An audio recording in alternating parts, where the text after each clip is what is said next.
What's going on YouTube? It's the first day of summer shredding and I submitted my video and we're all ready to go. So I'm going to teach you guys how to count your macros, since a lot of people don't know how to set their macros or what to do for summer shredding, but they still want to follow along with Christian Guzman's 90-day shred. So since a lot of you guys are going to be counting your macros, you probably want to know what macros are. Macros are the basic building blocks of food, and they consist of carbohydrates, protein, and fats. You might hear a lot of bodybuilders talking about being on a 40-20-20 diet and not know what they're talking about, and that means they're probably having 40-30-30, get it to add to 100, but that means they're having 40% protein for the day, 30% carbohydrates, and 30% fats.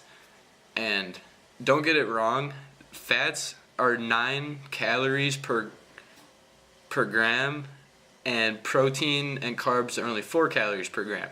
Alcohol is 7 calories per gram, but it's not a macronutrient since it does not help the body function in any way. Protein's main purpose are to repair muscles, carbohydrates are for energy, and fat is also a longer lasting energy source. They're just different types of energy. So the best way to start tracking your macros is figure out a base for yourself, what you won't lose weight at. And a good suggestion for males is to start at about 2,400 calories. And break it down between, the best way to find your protein intake is take your weight and multiply it by either 1.2 to 1.4, whatever you think you could fit better. I'm at 1.4 right now, so since I'm about 160 pounds, I shoot for around 185 grams of protein. Depending on your body, you might want to experiment with how many grams of carbohydrates and fats you have, because a lot of people do better with higher fat diets when trying to lose weight and less carbs. But personally, I do better with higher carbs and lower fats, since carbs are energy and I like running a lot. I'd rather be active to lose weight than diet hardcore. So what you do is you count your macros. An easy way to track them, you could go the old-fashioned way and write down everything you eat on paper, make sure you measure it out. Weight is the most accurate way, so weigh it by grams and then match it to the nutrition label and figure out how much your macros are. It'll tell you the macros on nutrition labels. You can look it up. But one of the easiest ways to count macros is MyFitnessPal. It's an app you could download, and you just plug in, it'll say breakfast right here, and you just add any food. I've recently had yogurt, and it'll show you your macronutrient breakdown, how many calories, and you just add them all up. The best way to see if you're losing weight is to weigh yourself at the same time every day, be it probably the beginning of the day is the best way to do it.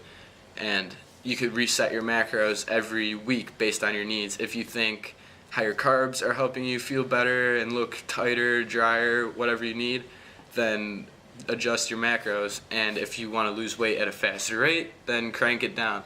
I'm going to start my prep at 2,400 calories and 185 protein, and distribute the rest between fat and carbs. I want higher carbs. I want to keep my fats around 60 grams a day, because anything over that I usually get really bloated and not good energy and just feel sluggish.